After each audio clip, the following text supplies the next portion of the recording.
ਸਤਿ ਸ੍ਰੀ ਅਕਾਲ ਤੇ ਜੀ ਆਇਆਂ ਨੂੰ ਜੀ ਸਾਰਿਆਂ ਨੂੰ। ਤੁਹਾਡਾ ਸਭ ਦਾ ਬਹੁਤ-ਬਹੁਤ ਸਵਾਗਤ ਹੈ ਤੁਹਾਡੇ ਆਪਣੇ ਚੈਨਲ ਖਾਣਾ ਮਨਪਸੰਦ ਪੰਜਾਬੀ ਵਿੱਚ।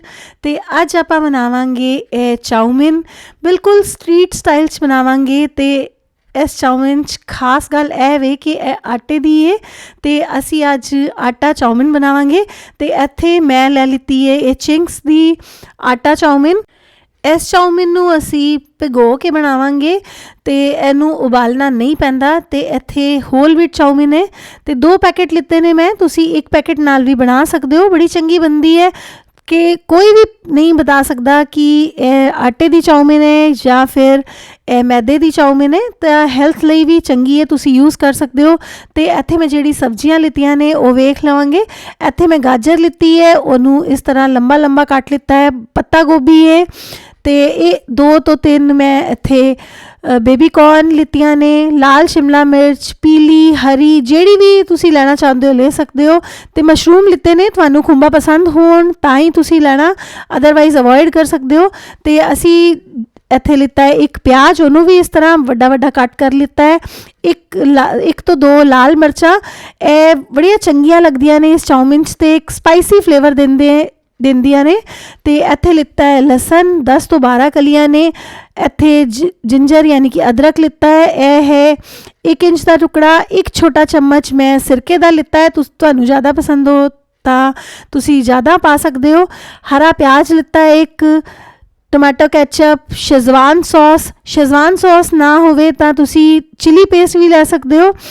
ਇੱਥੇ ਹੋਮਮੇਡ ਸ਼ੈਜ਼ਵਾਨ ਸੌਸ ਹੈ, ਜੇ ਤੁਹਾਨੂੰ ਰੈਸਿਪੀ ਚਾਹੀਦੀ ਹੋਵੇ ਤਾਂ ਮੈਨੂੰ ਲਿਖ ਕੇ ਦੱਸ ਸਕਦੇ ਹੋ। 1 ਛੋਟਾ ਚਮਚ ਜਿੰਨੀ ਰੈੱਡ ਚਿਲੀ ਸੌਸ ਤੇ 3 ਚਮਚ ਜਿੰਨੀ ਮੈਂ ਜੋ ਟੋਮੈਟੋ ਕੈਚਅਪ ਹੁੰਦੀ ਹੈ ਉਹ ਲਿੱਤੀ ਹੈ। 1 ਵੱਡਾ ਚਮਚ ਸੋਇਆ ਸੌਸ ਦਾ ਲਿੱਤਾ ਹੈ। ਨਮਕ ਲਿੱਤਾ ਹੈ 1.5 ਟੇਬਲ ਸਪੂਨ, ਵੱਡਾ ਚਮਚ ਲਿੱਤਾ ਹੈ ਕਿਉਂਕਿ 2 ਪੈਕੇਟ ਨੇ ਚਾਊਮਿਨ ਦੇ। ਤੇ ਇੱਥੇ ਤਾਜ਼ੀਆਂ ਜਿਹੜੀਆਂ ਕਾਲੀਆਂ ਮਿਰਚਾਂ ਹੁੰਦੀਆਂ ਨੇ ਉਹ ਲਿੱਤੀਆਂ ਨੇ। ਤੇ ਚਾਊਮਿਨ ਵਾਸਤੇ ਪਾਣੀ ਮੈਂ ਪਹਿਲਾਂ ਹੀ ਬੋਇਲ ਹੋਣ ਰੱਖ ਦਿੱਤਾ ਸੀ। ਇੱਥੇ 1.5 ਲੀਟਰ ਦੇ ਕਰੀਬ ਯਾਨੀ ਕਿ 6-7 ਕੱਪ ਦੇ ਕਰੀਬ ਪਾਣੀ ਹੈ। ਤੇ ਦੋਵੇਂ ਪੈਕੇਟ ਮੈਂ ਉਬਲਦੇ ਪਾਣੀ 'ਚ ਡਾਲ ਦਿੱਤੇ ਨੇ। ਤੇ ਹੁਣ 1 ਬੋਇਲ ਆਉਣ ਤੋਂ ਬਾਅਦ ਮੈਂ ਗੈਸ ਬੰਦ ਕਰ ਦਾਂਗੀ। ਇੱਥੇ ਤੁਸੀਂ ਵੇਖ ਸਕਦੇ ਹੋ ਪਾਣੀ 'ਚ ਬੋਇਲ ਆ ਗਿਆ ਹੈ ਤੇ ਗੈਸ ਬੰਦ ਕਰ ਦਿੱਤੀ ਹੈ ਮੈਂ। ਇਹਨੂੰ ਢੱਕ ਦਾਂਗੇ। ਕਈ ਵਾਰੀ ਹੁੰਦਾ ਹੈ ਕਿ ਚਾਊਮਿਨ ਇਸ ਤਰ੍ਹਾਂ ਪੂਰੀ ਤਰ੍ਹਾਂ ਕੁੱਕ ਨਹੀਂ ਹੁੰਦੀ ਤੇ ਤੁਸੀਂ ਬਾਅਦ 'ਚ ਚੈੱਕ ਕਰ ਸਕਦੇ ਹੋ। 5 ਤੋਂ 7 ਮਿੰਟਾਂ ਵਿੱਚ ਇਹ ਵੇਖੋ ਚਾਊਮਿਨ ਲਗਭਗ ਕੁੱਕ ਹੋ ਗਈ ਹੈ। ਜੇ ਤੁਹਾਨੂੰ ਲੱਗੇ ਕਿ ਕੱਚੀ ਹੈ ਤਾਂ ਤੁਸੀਂ ਇੱਕ ਹਲਕਾ ਜਿਹਾ ਬੋਇਲ ਲਗਾ ਸਕਦੇ ਹੋ, ਪਰ ਬੋਇਲ ਲਾਉਣ ਦੀ ਲੋੜ ਨਹੀਂ ਪੈਣੀ। ਤੇ ਇੱਥੇ ਵੇਖ ਸਕਦੇ ਹੋ ਕਿ ਇਹ ਪੂਰੀ ਤਰ੍ਹਾਂ ਕੁੱਕ ਹੋ ਚੁੱਕੀ ਹੈ ਤੇ ਅਸੀਂ ਪਾਣੀ ਨਿਕਾਲ ਦੇਵਾਂਗੇ ਜਿਹੜਾ ਪਾਣੀ ਸੀ। ਇਸ ਪਾਣੀ 'ਚ ਤੁਸੀਂ 1 ਚਮਚ ਨਮਕ ਜ਼ਰੂਰ ਪਾਉਣਾ, ਅਦਰਵਾਈਜ਼ ਜਿਹੜੀ ਚਾਊਮਿਨ ਹੈ ਉਹ ਬਾਅਦ 'ਚ ਫਿੱਕੀ ਲੱਗਦੀ ਹੈ। ਤੇ ਹੁਣ ਇਹਨਾਂ ਚਾਊਮਿਨਾਂ ਨੂੰ ਅਸੀਂ ਕਰ ਲਾਂਗੇ ਵਾਸ਼ ਠੰਡੇ ਪਾਣੀ ਨਾਲ। ਤੇ ਇਹ ਮੈਂ ਚੰਗੀ ਤਰ੍ਹਾਂ ਧੋ ਲਿੱਤੀਆਂ ਨੇ, ਹੁਣ ਪਾਣੀ ਨਿਕਾਲ ਦੇਵਾਂਗੇ। ਇਹ ਵੇਖੋ ਕਿੰਨੀਆਂ ਖਿੱਡੀਆਂ ਬਣੀਆਂ ਨੇ। ਤੁਸੀਂ ਇਸ ਤੇਲ ਵੀ ਲਗਾ ਸਕਦੇ ਹੋ ਜੇ ਤੁਹਾਨੂੰ ਲੱਗੇ ਕਿ ਇਹ ਚਿਪਕ ਜਾਣਗੀਆਂ ਜਾਂ ਥੋੜ੍ਹੀ ਦੇਰ ਰੱਖਣਾ ਹੈ ਇਹਨਾਂ ਨੂੰ। ਤੇ ਹੁਣ ਮੈਂ 1 ਵੱਡਾ ਪੈਨ ਲੈ ਲਿੱਤਾ ਹੈ ਤੇ ਇੱਥੇ ਲਵਾਂਗੇ 3 ਵੱਡੇ ਚਮਚ ਤੇਲ ਦੇ। ਤੁਸੀਂ ਕਿਹੜਾ ਵੀ ਤੇਲ ਯੂਜ਼ ਕਰ ਸਕਦੇ ਹੋ। ਤੇ ਇਹਨੂੰ ਚੰਗੀ ਤਰ੍ਹਾਂ ਗਰਮ ਕਰ ਲੈਣਾ ਹੈ। ਜੇ ਤੇਲ ਦੀ ਕੁਆਂਟੀਟੀ ਕਮ ਹੋਵੇਗੀ ਤਾਂ ਚਾਊਮਿਨ ਚਿਪਕ ਜਾਵੇਗੀ ਤੇ ਤੇਲ ਜਿਹੜਾ ਹੈ ਉਖਲੀ ਕੁਆਂਟੀਟੀ 'ਚ ਲਵੋਗੇ ਤੇ ਚਾਊਮਿਨ ਜਿਹੜੀ ਹੈ ਉਹ ਚੰਗੀ ਬਣੇਗੀ। ਤੇ ਇੱਥੇ ਮੈਂ ਤੇਲ ਨੂੰ ਚੰਗੀ ਤਰ੍ਹਾਂ ਹਿਲਾ ਲਿਆ ਹੈ ਤਾਂ ਕਿ ਪੈਨ 'ਚ ਸਾਰੀ ਤਰਫ ਲੱਗ ਜਾਊ। ਤੇ ਇੱਥੇ ਹੁਣ ਪਾ ਲਾਂਗੇ ਲਸਣ, ਇਹ ਬਾਰੀਕ ਕਟਿਆ ਹੋਇਆ ਲਸਣ ਹੈ ਜਿਹੜਾ ਮੈਂ ਤੁਹਾਨੂੰ ਪਹਿਲਾਂ ਵਿਖਾਇਆ ਸੀ। ਤੇ ਹੁਣ ਇਹਦੇ 'ਚ ਪਾਵਾਂਗੇ ਕੱਟੀ ਹੋਈ ਅਦਰਕ। ਇਹਨਾਂ ਨੂੰ 1 ਮਿੰਟ ਵਾਸਤੇ ਭੁੰਨ ਲਵਾਂਗੇ। ਤੇ ਇਹ ਜਿਹੜੀ ਪੂਰੀ ਪ੍ਰੋਸੈਸ ਹੈ ਚਾਊਮਿਨ ਦੀ, ਇਹ ਬਿਲਕੁਲ ਤੇਜ਼ ਆਂਚ 'ਤੇ ਬਣਾਉਣੀ ਹੈ, ਕਮ ਆਂਚ 'ਤੇ ਨਹੀਂ ਬਣਾਉਣੀ। ਤੇ ਹੁਣ ਅਸੀਂ ਪਾਵਾਂਗੇ ਪਿਆਜ਼, ਲੰਬਿਆ ਕਤਰਾ ਹੋਇਆ ਪਿਆਜ਼ ਲਵਾਂਗੇ। ਬੜਾ ਚੰਗਾ ਲੱਗਦਾ ਹੈ ਜਦ ਮੂੰਹ 'ਚ ਆਉਂਦਾ ਹੈ। ਤੇ ਜਿਹੜੀਆਂ ਸਬਜ਼ੀਆਂ ਤੁਹਾਨੂੰ ਪਸੰਦ ਹੋਣ, ਬਰੋਕਲੀ ਵੀ ਪਾ ਸਕਦੇ ਹੋ ਇਸ 'ਚ, ਮਸ਼ਰੂਮ ਜਾਂ ਜੋ ਕੌਰਨ ਆਉਂਦੀ ਹੈ ਮਿੱਠੀਆਂ ਵਾਲੀਆਂ ਅਮਰੀਕੀ ਕੌਰਨ, ਉਹ ਵੀ ਪਾ ਸਕਦੇ ਹੋ। ਤੇ ਗਾਜਰ ਡਾਲ ਦਾਂਗੇ, ਉਹਨੂੰ 1 ਮਿੰਟ ਵਾਸਤੇ ਫਰਾਈ ਕਰਾਂਗੇ। ਨਾਲੋਂ ਨਾਲ ਅਸੀਂ ਬੇਬੀ ਕੌਰਨ ਪਾ ਦਾਂਗੇ। ਇਹ ਵੀ ਬੜੀ ਟੇਸਟੀ ਲੱਗਦੀ ਹੈ, ਤੁਸੀਂ ਇੱਕ ਵਾਰ ਟਰਾਈ ਕਰਕੇ ਜ਼ਰੂਰ ਦੇਖਣਾ। ਤੇ ਹੋ ਸਕਦਾ ਹੈ ਤੁਹਾਡੇ ਕੋਲ ਨਾ ਹੋਵੇ ਤੇ ਤੁਸੀਂ ਜਿਹੜੀਆਂ ਸਬਜ਼ੀਆਂ ਤੁਹਾਡੇ ਕੋਲ ਘਰ 'ਤੇ ਅਵੇਲੇਬਲ ਹੋਣ ਉਹ ਯੂਜ਼ ਕਰ ਸਕਦੇ ਹੋ। ਹੁਣ ਮਸ਼ਰੂਮ ਪਾ ਦਾਂਗੇ ਅਤੇ ਸਬਜ਼ੀਆਂ ਨੂੰ ਵੀ ਬਿਲਕੁਲ ਤੇਜ਼ ਆਂਚ 'ਤੇ ਹੀ ਭੁੰਨਣਾ ਹੈ। ਅਤੇ ਲਾਸਟ 'ਚ ਅਸੀਂ ਪਾਵਾਂਗੇ ਜਿਹੜੀ ਵੀ ਕਲਰ ਦੀ ਤੁਸੀਂ ਇਹ ਸ਼ਿਮਲਾ ਮਿਰਚ ਲਿੱਤੀਆਂ ਨੇ ਉਹ ਪਾ ਲਾਂਗੇ। ਇਹਨਾਂ ਨੂੰ ਵੀ ਭੁੰਨਾਂਗੇ, 1 ਮਿੰਟ ਵਾਸਤੇ ਹੀ ਭੁੰਨਣਾ ਹੈ, ਜ਼ਿਆਦਾ ਭੁੰਨਣ ਦੀ ਲੋੜ ਨਹੀਂ ਹੈ। ਅਤੇ ਜਿਹੜੀ ਪੱਤਾ ਗੋਭੀ ਹੁੰਦੀ ਹੈ ਉਹ ਸਭ ਤੋਂ ਬਾਅਦ 'ਚ ਪਾਉਣੀ ਹੈ ਕਿਉਂਕਿ ਉਹ ਸਭ ਤੋਂ ਜਲਦੀ ਕੁੱਕ ਹੁੰਦੀ ਹੈ। ਅਤੇ ਇਹਨਾਂ ਨੂੰ ਚੰਗੀ ਤਰ੍ਹਾਂ ਹਿਲਾ ਲਾਂਗੇ। ਕੱਟੀਆਂ ਹੋਈਆਂ ਲਾਲ ਮਿਰਚਾਂ, ਤੁਸੀਂ ਹਰੀਆਂ ਮਿਰਚਾਂ ਵੀ ਪਾ ਸਕਦੇ ਹੋ ਜੇ ਤੁਸੀਂ ਤਿੱਖਾ ਖਾਣ ਦੇ ਸ਼ੌਕੀਨ ਹੋ ਤਾਂ। ਅਤੇ ਸਬਜ਼ੀਆਂ ਲਗਭਗ ਭੁੰਨ ਚੁੱਕੀਆਂ ਨੇ, ਬਸ 2 ਤੋਂ 3 ਮਿੰਟ ਲੱਗਣਗੇ ਇਹਨਾਂ ਨੂੰ ਭੁੰਨਣ ਵਿੱਚ। ਹੁਣ ਅਸੀਂ ਸੌਸ ਐਡ ਕਰਾਂਗੇ ਅਤੇ ਇੱਥੇ ਮੈਂ ਟੋਮੈਟੋ ਕੈਚਅਪ ਲੈ ਰਹੀ ਹਾਂ, 3 ਚਮਚ ਦੇ ਕਰੀਬ ਹੈ।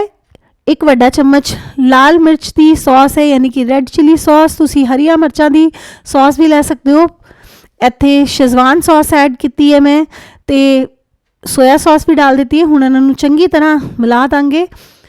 ਇਸ ਨਾਲ ਸਬਜ਼ੀਆਂ ਚੰਗੀਆਂ ਤਰੀਕੇ ਨਾਲ ਕੋਟ ਹੋ ਜਾਣੀ ਚਾਹੀਦੀਆਂ ਨੇ। ਅਤੇ ਇੱਥੇ ਐਡ ਕਰਾਂਗੇ ਨਮਕ, ਮਾੜੀ ਜਿਹੀ ਚੀਨੀ ਵੀ ਪਾ ਦਾਂਗੇ ਅਤੇ ਇਹਨਾਂ ਨੂੰ ਚੰਗੀ ਤਰ੍ਹਾਂ ਮਿਕਸ ਕਰਕੇ ਇਹਦੇ 'ਚ ਪਾ ਦਾਂਗੇ ਬੋਇਲ ਕੀਤੀ ਹੋਈ ਚਾਊਮਿਨ। ਅਤੇ ਇਹਨਾਂ ਨੂੰ ਵੀ ਚੰਗੀ ਤਰ੍ਹਾਂ ਕੋਟ ਕਰਨਾ ਹੈ ਇਹਨਾਂ ਸੌਸਾਂ ਅਤੇ ਇਹਨਾਂ ਸਬਜ਼ੀਆਂ ਨਾਲ।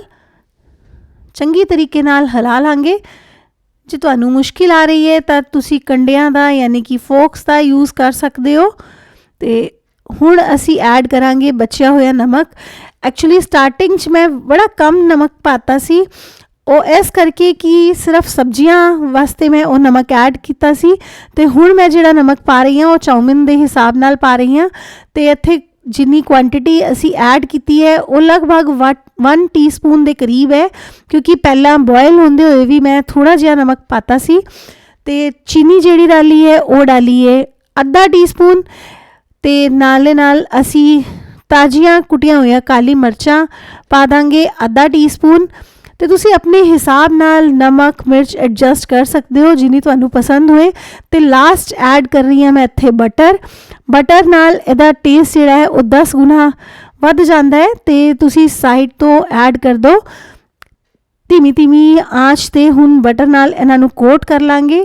ਜਿਵੇਂ ਜਿਵੇਂ ਬਟਰ ਇਹਦੇ 'ਚ ਪਿਘਲ ਕੇ ਮਿਲ ਜਾਏਗਾ ਇਹਦਾ ਟੇਸਟ ਵੱਧਦਾ ਜਾਊਗਾ। ਅਤੇ ਹੁਣ ਅਸੀਂ ਐਡ ਕੀਤਾ ਹੈ ਸਿਰਕਾ ਜ਼ਿਆਦਾ ਨਾ ਪਾਣਾ, ਉਹਦੇ ਨਾਲ ਚਾਊਮਿਨ ਖੱਟੀ ਲੱਗਦੀ ਹੈ ਅਤੇ ਸਵਾਦ ਜਿਹੜਾ ਹੈ ਵਿਗੜ ਜਾਂਦਾ ਹੈ।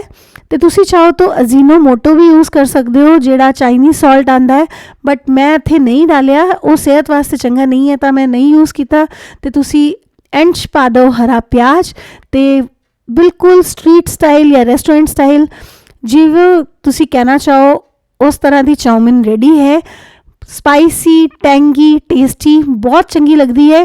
ਜੇ ਤੁਹਾਨੂੰ ਇਹ ਰੈਸਿਪੀ ਪਸੰਦ ਆਈ ਹੋਏ ਤਾਂ ਪਲੀਜ਼ ਇਸ ਵੀਡੀਓ ਨੂੰ ਲਾਈਕ ਕਰਨਾ, ਸ਼ੇਅਰ ਕਰਨਾ, ਮੇਰੀਆਂ ਗਲਤੀਆਂ ਨੂੰ ਮਾफ़ ਕਰਨਾ। ਅਤੇ ਤੁਹਾਡਾ ਬਹੁਤ ਬਹੁਤ ਸ਼ੁਕਰੀਆ ਸਾਡੇ ਚੈਨਲ ਨੂੰ ਸਪੋਰਟ ਕਰਨ ਲਈ। ਅਤੇ ਇਸ ਤਰ੍ਹਾਂ ਦੀ ਹੋਰ ਨਵੀਆਂ ਰੈਸਿਪੀਆਂ ਲਈ ਖਾਣਾ ਮਨਪਸੰਦ ਪੰਜਾਬੀ ਨੂੰ ਸਬਸਕ੍ਰਾਈਬ ਕਰੋ, ਵੀਡੀਓ ਨੂੰ ਲਾਈਕ ਔਰ ਸ਼ੇਅਰ ਜ਼ਰੂਰ ਕਰੋ ਤਾਂ ਕਿ ਹੋਰ ਲੋਕ ਵੀ ਵੇਖ ਸਕਣ। ਅਤੇ ਜਿਸ ਤਰ੍ਹਾਂ ਦੀ ਰੈਸਿਪੀਜ਼ ਤੁਸੀਂ ਵੇਖਣਾ ਚਾਹੁੰਦੇ ਹੋ ਤਾਂ ਪਲੀਜ਼ ਮੈਨੂੰ ਕਮੈਂਟ ਸੈਕਸ਼ਨ 'ਤੇ ਲਿਖ ਕੇ ਜ਼ਰੂਰ ਬਤਾਓ।